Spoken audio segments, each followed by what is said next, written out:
Hey everybody, this is Deb with Truthification Chronicles, and whew, it's been a day. I watched the first part, and then I went to lunch with my family and kind of drove around for a little bit before the second part, just because I had to get away. I just had to get my head cleared. And Rush Limbaugh was on, so I was listening to what he had to say. And then, I came back and did round 2 and caught up on what I'd missed from round 1, because I didn't quite get in at the very beginning of round 1. So I did watch it all. It just, it's easier watching when you can put them on double speed. It just really is, when you get the Democrats. So then I went and I drove into the park and sat there for a little bit just because it's such a beautiful day and I was stuck inside watching TV all day.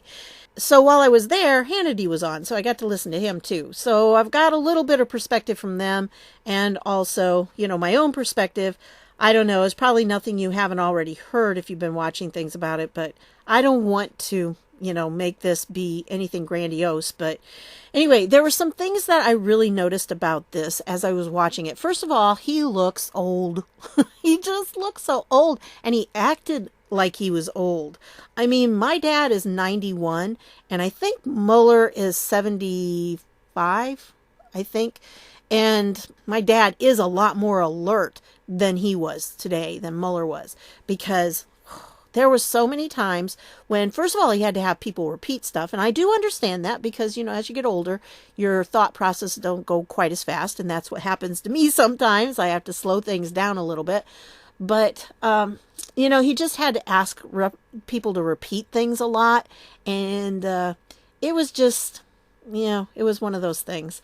So anyway, he presented himself in an odd manner, I thought, because this is a man who was the director of the FBI for 12 years. So he's done a lot of hearings. This is not his first rodeo, okay?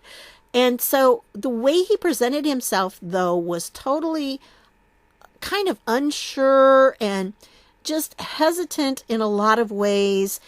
And you could just tell he didn't want to be there, first of all, but that somehow he was being forced. It was almost like that 9-minute presser that he did, about a month or so ago. And it was like he didn't want to do it, but somebody was forcing him to do it. And I think he's the puppet and Weissman is the puppet master. So I think he's the one that's making him dance. And I think that Mueller, if he'd had his own choice and his own way, he would not have shown up. But, that's what Weissman wanted him to do, so he did. Because the Democrats genuinely thought that they were going to be able to use this for a victory. Now, with that said, I think they will achieve some amount of victory on this. Because there are a lot of people who don't know the truth. And so when Devin Nunes was talking, these people had no clue what he was talking about. And this was something that really surprised me about it because Robert Mueller didn't know a lot of the details that you would expect somebody who lived and breathed this for the last 2 years would know, especially the person in charge. Now, somebody was making a statement, and I think it must have been one of the Republicans, but they asked him if any one person has seen all of the evidence, and he said no. Well, now I can understand that, but under normal circumstances, that might not be so bad. But in this case, if you've got people like Weissman in there, and they are, definitely anti-Trump and trying to prove a point, then it's not a good thing, because what I think happened was Robert Mueller was brought in. This is my speculation, okay?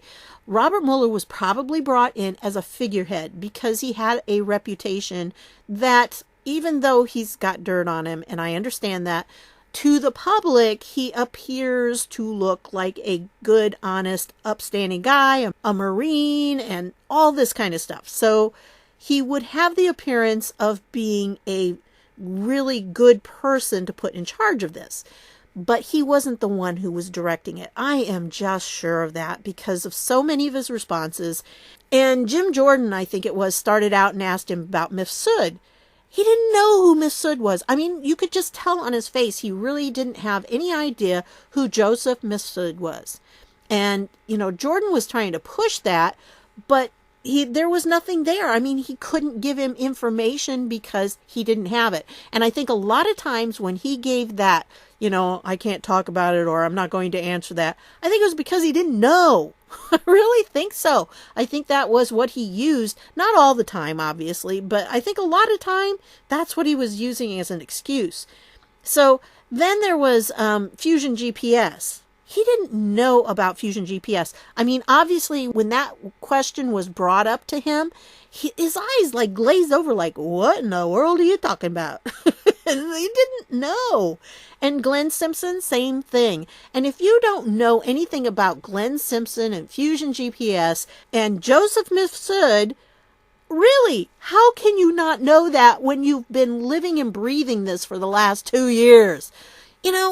As a writer, I can tell you, I write characters, and when I get into the writing mode for, long periods of time, that's what I think about. My characters are always right there. I know all of them. Even though there's a lot of little bit parts and things like that, I know who they are. I know what happened. And Joseph Mifsud is what kicked all this off. I mean, all the stuff he did, that kicked it off.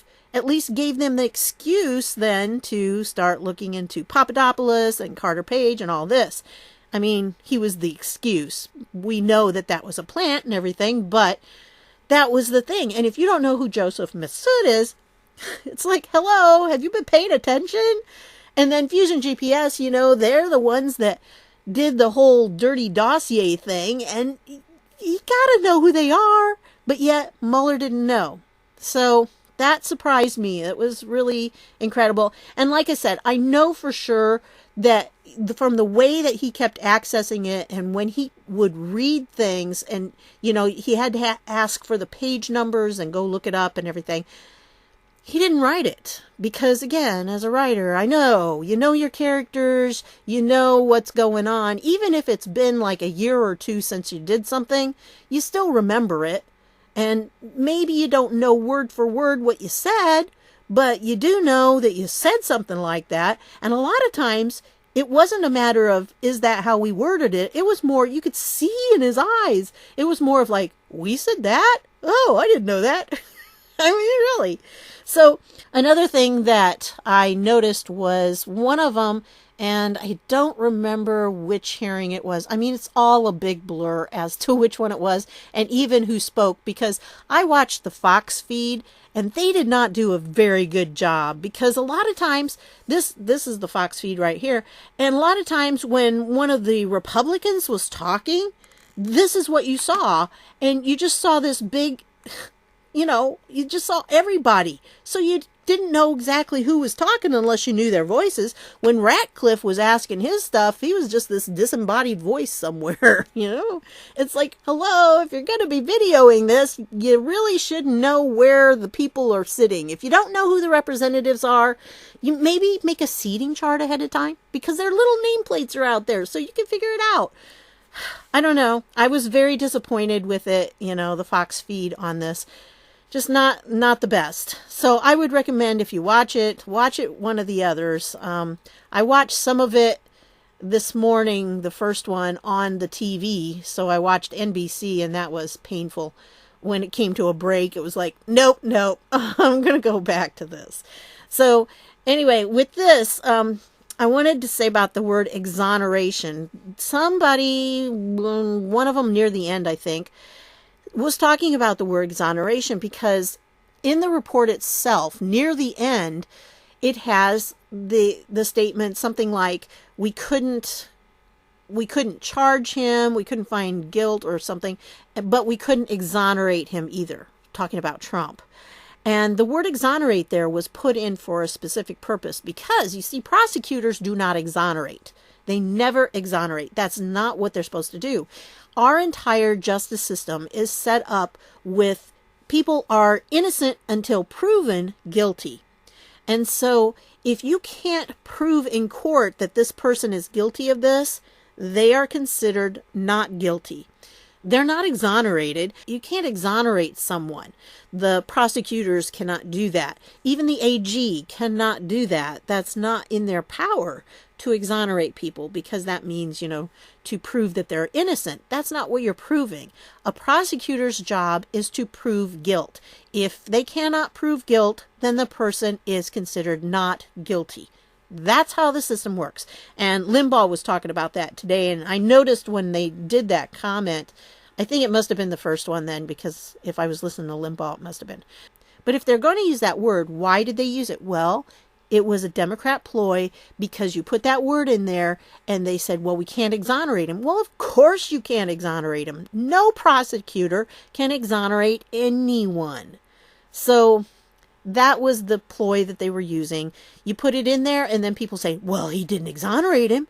Well, no, they don't do that. So what I'm trying to give you are some of the ideas that when you're talking with other people, you can point these out to them, because that's just how our system works. Okay? People are innocent until proven guilty. The prosecution proves guilt. They do not exonerate. They do not prove innocence. So keep that in mind. Then his whole demeanor was really weird. Now, I went back and I looked at a clip of him during 2008 FBI 50th anniversary or something like that. And his demeanor is so different from what it was. He was a very commanding person. I mean, he had not a real overbearing, but there was this, when he walked up to the microphone and everything, there was this strength and this just, when you saw him, you said, yeah, that's a leader. This guy looked defeated. I mean, just really haggard and just didn't look well almost because of this. He stumbled around. He ho-hummed around a lot. Now, is this an act? It could be, I guess. It could be him putting it on so that people think that.